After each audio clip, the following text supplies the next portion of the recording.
नमस्कार दोस्तों, आज के वीडियो में हम स्टार्ट करेंगे numericals based on electric charges. So पहला क्वेश्चन है हमारा, which is bigger a coulomb और a charge on an electron, how many electronic charges form 1 coulomb of charge. तो क्वेश्चन में पूछ रहा है कि एक कूलम चार्ज बड़ा है या फिर एक इलेक्ट्रॉन पे चार्ज बड़ा है। सो हम एक इलेक्ट्रॉन पे कितना चार्ज होता है ये हम जानते हैं, 1.6 10⁻⁻19 कूलम।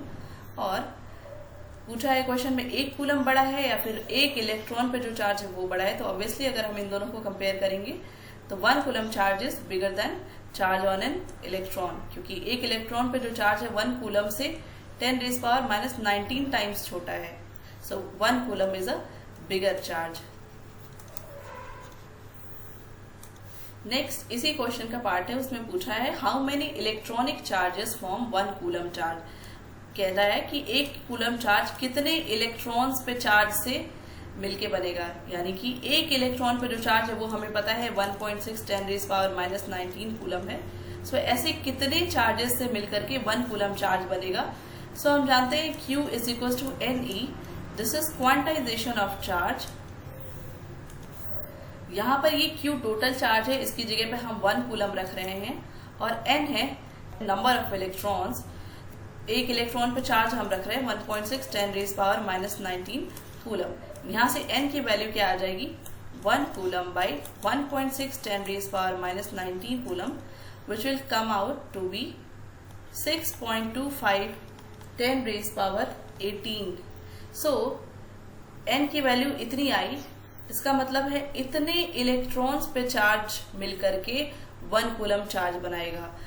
6.25 10⁻18 इलेक्ट्रॉन्स पे जो चार्ज होगा टोटल, वो चार्ज 1 कूलम के बराबर होगा।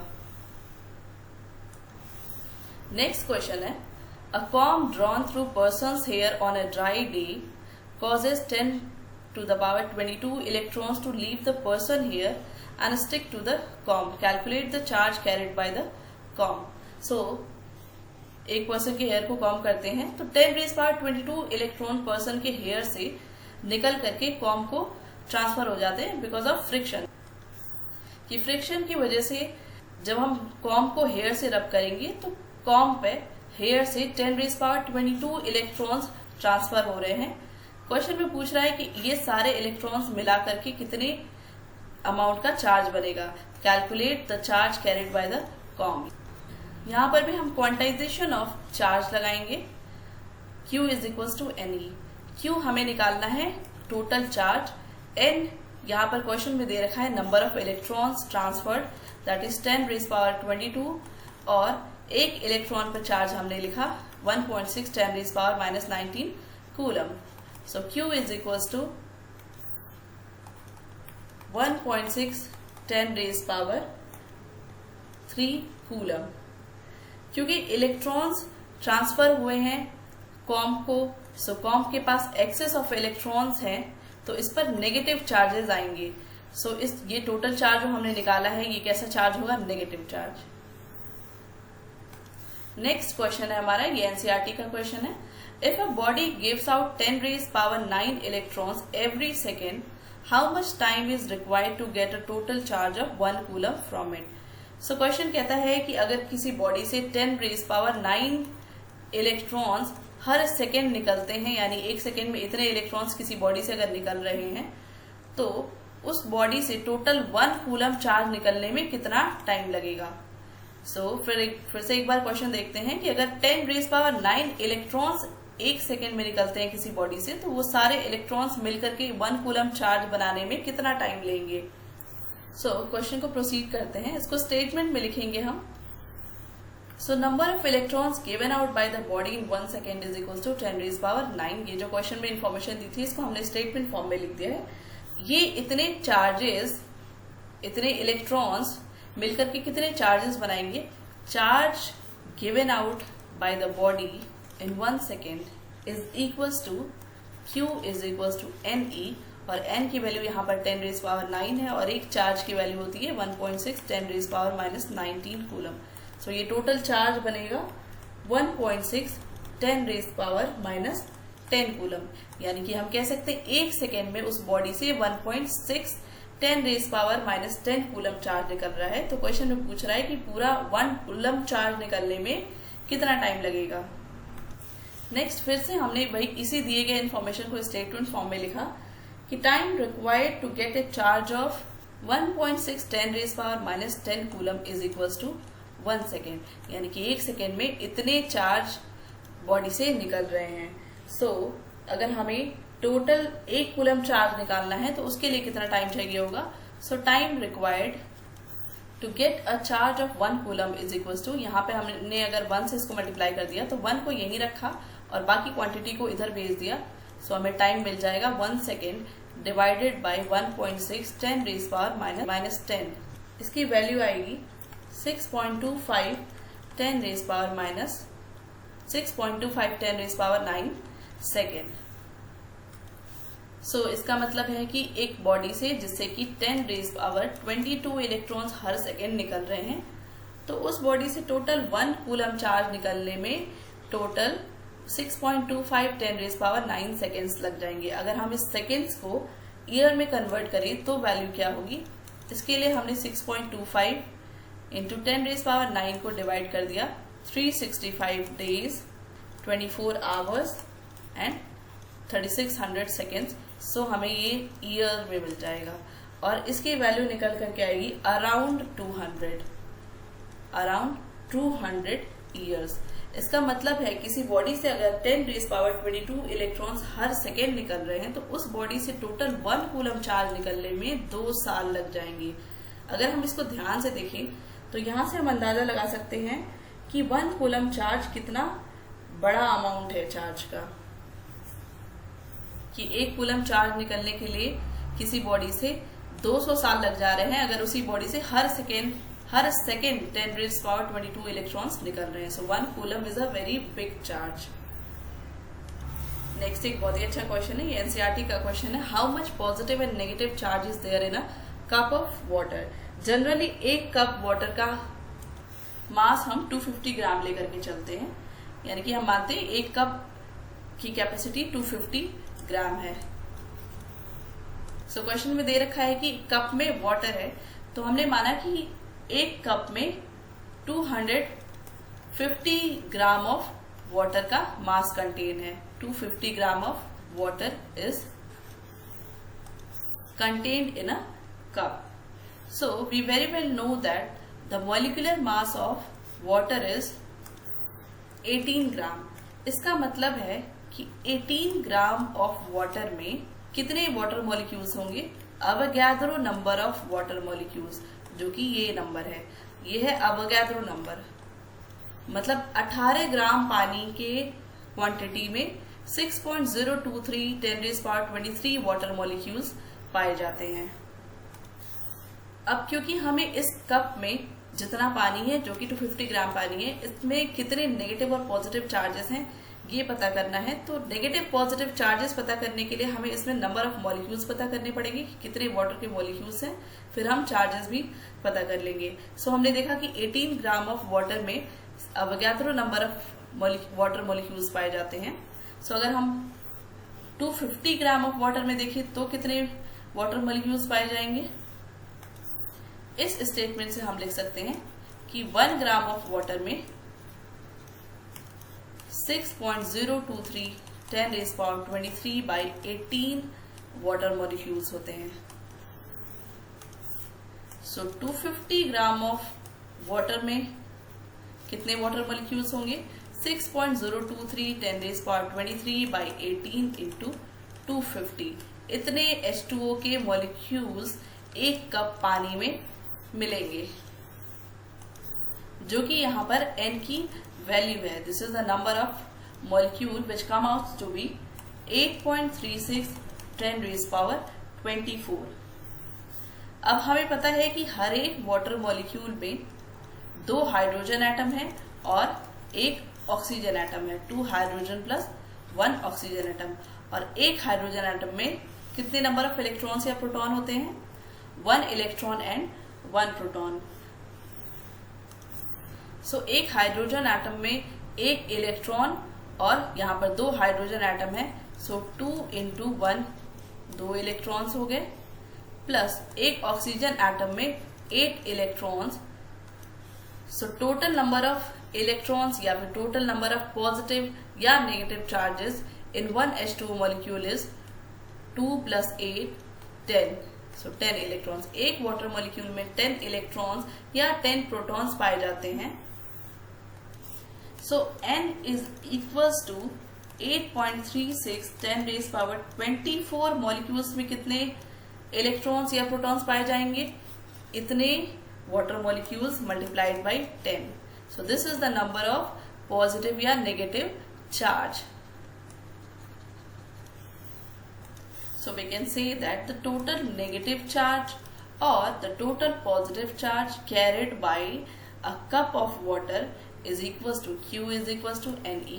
Here we got the number, that is 8.36 into 10⁻25, and charge on one electron is 1 electron, or we can say that 1 proton is this much. So Q is equals to 1.33 10⁻7 coulomb.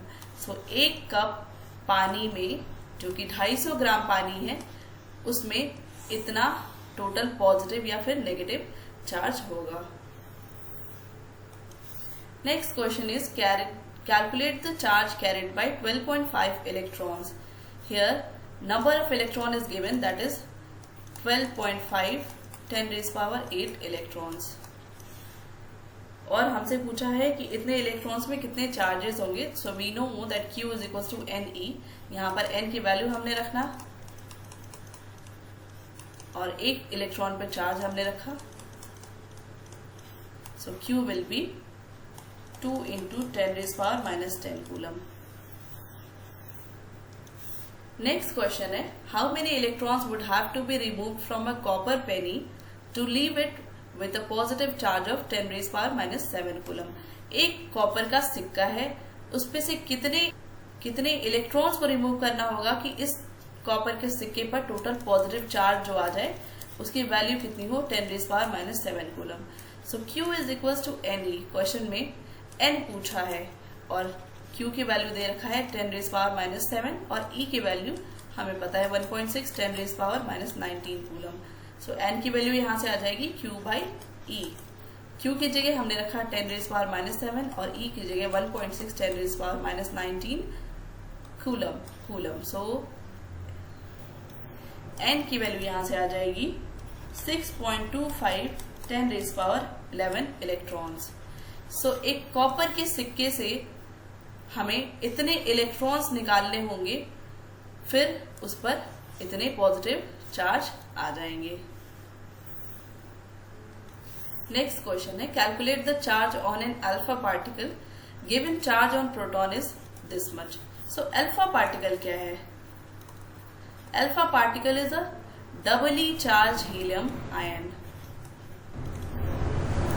यानी कि helium पे double positive charge, या फिर हम बोले helium atom से जिसका atomic number 2 होता है, उससे हमने उसके दोनों ही इलेक्ट्रॉन्स निकाल दिए, तब जो न्यूक्लियस बचा, क्योंकि दोनों ही इलेक्ट्रॉन्स बाहर आ गए, सो उसके पास बस न्यूक्लियस बचा। सो इसी हीलियम न्यूक्लियस को हम अल्फा पार्टिकल कहते हैं। सो कह रहा है कि the charge on an alpha particle given charge on proton this. So question में अल्फा पार्टिकल पे चार्ज पूछा है, तो अल्फा पार्टिकल से हमने 2 इलेक्ट्रॉन्स निकाले, यानी इस पर 2 पॉजिटिव चार्जेस आए। So total charge alpha particle पे क्या होगा? Q is equal to NE। N की जगह पे 2 है क्योंकि इस पर 2 चार्जेस हैं, और एक इलेक्ट्रॉन या एक प्रोटॉन पे, यहाँ पे इलेक्ट्रॉन तो है नहीं, यहाँ पर हमें प्रोटॉन का चार्ज लेना है। सो एक प्रोटॉन पे चार्ज है 1.6 10⁻−19 coulomb. So Q will B plus 3.2 10⁻−19 coulomb. Plus sign इसलिए क्योंकि हमने इलेक्ट्रॉन्स रिमूव किए हैं। सो यहाँ पर हीलियम एटम पे इलेक्ट्रॉन की डेफिशिएंसी होगी, तो उस पर पॉजिटिव चार्जेस आएंगे। सो टोटल चार्ज जो उस पर होगा वो पॉजिटिव होगा। नेक्स्ट क्वेश्चन है, calculate the charge on iron nucleus. Given charge on proton is this. So iron की न्यूक्लियस पे कितना चार्ज है ये निकालना है, और एक प्रोटॉन का चार्ज कितना होता है ये दे रखा है। सो आयरन का न्यूक्लियस मीन्स उसके न्यूक्लियस में 26 प्रोटॉन्स होंगे, क्योंकि यहाँ पर 26 इलेक्ट्रॉन्स हैं तो नंबर ऑफ प्रोटॉन्स भी कितने होंगे, 26 होंगे। So Q is equal to NE। N की वैल्यू यहाँ पर 26 दे रखी है और चार्ज ऑन 1 प्रोटॉन दे रखा है 1.6 10⁻⁻⁹ coulomb. So Q is equal to 4.16 10⁻⁻18 coulomb, और ये चार्ज कैसा होगा, पॉजिटिव चार्ज। नेक्स्ट क्वेश्चन है हमारा, determine the total charge on 75 kg of electrons. 75 kg of electrons पर टोटल चार्ज कितना होगा। अभी तक हम जानते थे Q is equal to NE, यहाँ से हम टोटल चार्ज निकाल लेते थे अगर हमें N की वैल्यू पता होती थी, और E की वैल्यू तो हमें ऑलरेडी पता है। बट इस केस में यहाँ पर नंबर ऑफ इलेक्ट्रॉन्स ना दे करके इलेक्ट्रॉन का केजी में इलेक्ट्रॉन्स दे रखा है कि 75 kg इलेक्ट्रॉन्स में कितने टोटल चार्ज बनेंगे। हम यहाँ से पहले नंबर ऑफ इलेक्ट्रॉन्स निकालेंगे कि 75 kg ऑफ इलेक्ट्रॉन्स में कितने इलेक्ट्रॉन्स हैं, हाउ मेनी इलेक्ट्रॉन्स। ये हम कैसे निकालेंगे, N इज इक्वल्स टू, यहाँ पर टोटल मास क्या दे रखा है, टोटल मास इलेक्ट्रॉन का वो है total mass divided by mass of an electron will give the number of electrons in 75 kg of electrons. Total mass यहाँ पर है 75 और एक इलेक्ट्रॉन का मास होता है 9.1 10⁻⁻31 kg। यहाँ पे इसको सॉल्व करने के बाद वैल्यू आएगी 25/3 10⁻31। ये है number of electrons in 75 kg of electrons. अब नंबर ऑफ इलेक्ट्रॉन्स तो हमें पता चल गए, अब हमें इन इलेक्ट्रॉन्स पे टोटल चार्ज कितना होगा ये निकालने के लिए N की वैल्यू हमने जो अभी निकाली यहाँ ये रखेंगे और इलेक्ट्रॉन पे चार्ज रखेंगे। Q is equal to N की जगह पे हमने रखा है 25/3 10⁻31 और इलेक्ट्रॉन का चार्ज रखा हमने 1.6 10⁻⁻19 coulomb. It will come out to be 1.33 into 10⁻13 coulomb. और ये चार्ज कैसा है, नेगेटिव चार्ज है क्योंकि हम इलेक्ट्रॉन्स पे चार्ज देख रहे हैं। टोटल चार्ज ये होगा। नेक्स्ट हमारा क्वेश्चन है, how many mega coulomb of positive और negative charges are present in 2 mole of neutral hydrogen atom. Question में पूछ रहा है कि 2 मोल अगर हाइड्रोजन एटम दिया गया है तो उस हाइड्रोजन एटम में, क्वेश्चन में पूछा है कि 2 मोल ऑफ अगर न्यूट्रल हाइड्रोजन गैस दिया गया है तो उसमें टोटल पॉजिटिव या नेगेटिव चार्जेस कितने होंगे, उसको हमें मेगा कूलम्स में लिखना है। हम पहले जानते हैं कि 1 mole of H2O gas contains Avogadro number of molecules. इसका मतलब है 1 मोल H2O गैस में अवोगाद्रो नंबर ऑफ मॉलिक्यूल्स होते हैं जो कि 6.023 10⁻23 मॉलिक्यूल्स हुए। अगर हम 2 मोल ऑफ हाइड्रोजन एटम में देखें तो उसमें कितने मॉलिक्यूल्स होंगे, 2 into 6.023 10⁻23 molecules of hydrogen gas. अब हमें इस 2 मोल में जितने मॉलिक्यूल्स हैं इस मॉलिक्यूल्स पे हमें टोटल चार्ज निकालना है, यानी कि Q निकालना है। सबसे पहले हम देख लेते हैं कि एक वाटर मॉलिक्यूल में एक हाइड्रोजन गैस के मॉलिक्यूल में कितने चार्जेस हैं, पॉजिटिव या नेगेटिव चार्जेस कितने हैं। एक हाइड्रोजन गैस की जब हम बात कर रहे हैं तो H2 गैस, हर एक H2 गैस में 2 इलेक्ट्रॉन और 2 प्रोटॉन्स होंगे। हमें या तो पॉजिटिव चार्ज निकालना है या नेगेटिव चार्ज निकालना है, तो हम कोई एक कंसिडर कर लेते हैं। आप चाहे तो प्रोटॉन कंसिडर कर सकते हैं। तो हमने यहाँ पर एक हाइड्रोजन में 1 इलेक्ट्रॉन होगा, यहाँ पर H2 है, 2 हाइड्रोजन है, 2 इलेक्ट्रॉन्स होंगे। N की वैल्यू यानी टोटल नंबर ऑफ इलेक्ट्रॉन्स कितने होंगे, 2 मोल ऑफ हाइड्रोजन गैस में 2 into 6.023 10⁻23 मॉलिक्यूल्स हो गए ये, और हर एक मॉलिक्यूल्स में 2 इलेक्ट्रॉन है, मल्टीप्लाइड बाय 2। इसकी वैल्यू आ जाएगी 24.08 10 रेज पावर 23। ये हो गया total number of electrons in 2 mole of hydrogen gas. अब हमें इसका टोटल चार्ज निकालना है, तो n की वैल्यू आ ही गई, e की वैल्यू हम पुट कर सकते हैं। So it will be 24.08 10 raise power 23 into 1.6 10 raised power minus 19 coulomb, and so Q will come out to be 0.3853 into 10 to the power 6 coulomb। Question में बोला है कि इसको हमें मेगा कूलम में रिप्रेजेंट करना है, सो हम इसको लिख सकते हैं 0.3853 मेगा कूलम। 10 रेज पावर 6 की जगह हमने मेगा लिखा। So this is answer. Next question है, estimate the total number of electrons present in 100 gram of water, how much is the total negative charge carried by these electrons. Question में पूछा है कि 100 ग्राम पानी है, 100 ग्राम ऑफ वाटर है, यानी 100 gram of H2O में आपको टोटल नेगेटिव चार्जेस निकालने हैं। सो टोटल नेगेटिव चार्जेस निकालने के लिए हमें पहले ये पता होना चाहिए कि इसमें कितने इलेक्ट्रॉन्स हैं। तो वही मेथड हम फिर से लगाएंगे कि हमें पता है 18 ग्राम मॉलिक्यूलर मास होता है वाटर का। दैट मीन्स कि 18 ग्राम ऑफ H2O में 6.023 10 रेज़ पावर 23 मॉलिक्यूल्स होंगे H2O के, यानी कि ये क्या है, अवोगाड्रो नंबर है। सो 18 ग्राम ऑफ मॉलिक्यूलर मास में 6.023 into 10 to the power 23 molecules होंगे वाटर के। सो अगर हमें 100 ग्राम में पता करना है तो हम कैसे पता कर सकते हैं, 100 ग्राम ऑफ H2O में कितने वाटर मॉलिक्यूल्स होंगे, 6.023 10 रेज़ पावर 23। इस 18 ग्राम को हम नीचे लेकर आए और हमें 100 ग्राम में पता करना है, तो हमने दोनों ही साइड 100 से मल्टीप्लाई किया। सो हमें 100 ग्राम में नंबर ऑफ वाटर मॉलिक्यूल्स पता चल गए, जो कि इतने हैं। नेक्स्ट, अगर हम एक वाटर मॉलिक्यूल में, एक H2O मॉलिक्यूल में बात करें तो उसमें 2 हाइड्रोजन है और 1 ऑक्सीजन है, यानी कि 2 इलेक्ट्रॉन्स और यहाँ पर 8 इलेक्ट्रॉन्स। सो ये टोटल 10 इलेक्ट्रॉन्स हो जाएंगे। तो एक वाटर मॉलिक्यूल में टोटल 10 इलेक्ट्रॉन्स हैं। तो 100 ग्राम ऑफ वाटर में कितने टोटल इलेक्ट्रॉन्स होंगे, 6.023 into 10 to the power 23 divided by 18 into 100। इसमें हम मल्टीप्लाई करेंगे 10 से, क्योंकि हर एक वाटर मॉलिक्यूल में 10 इलेक्ट्रॉन्स हैं। तो इतने नंबर ऑफ वाटर मॉलिक्यूल्स में कितने इलेक्ट्रॉन होंगे, मल्टीप्लाइड बाई 10। सो ये आ गया n की value. This is total number of electrons in 100 gram of water.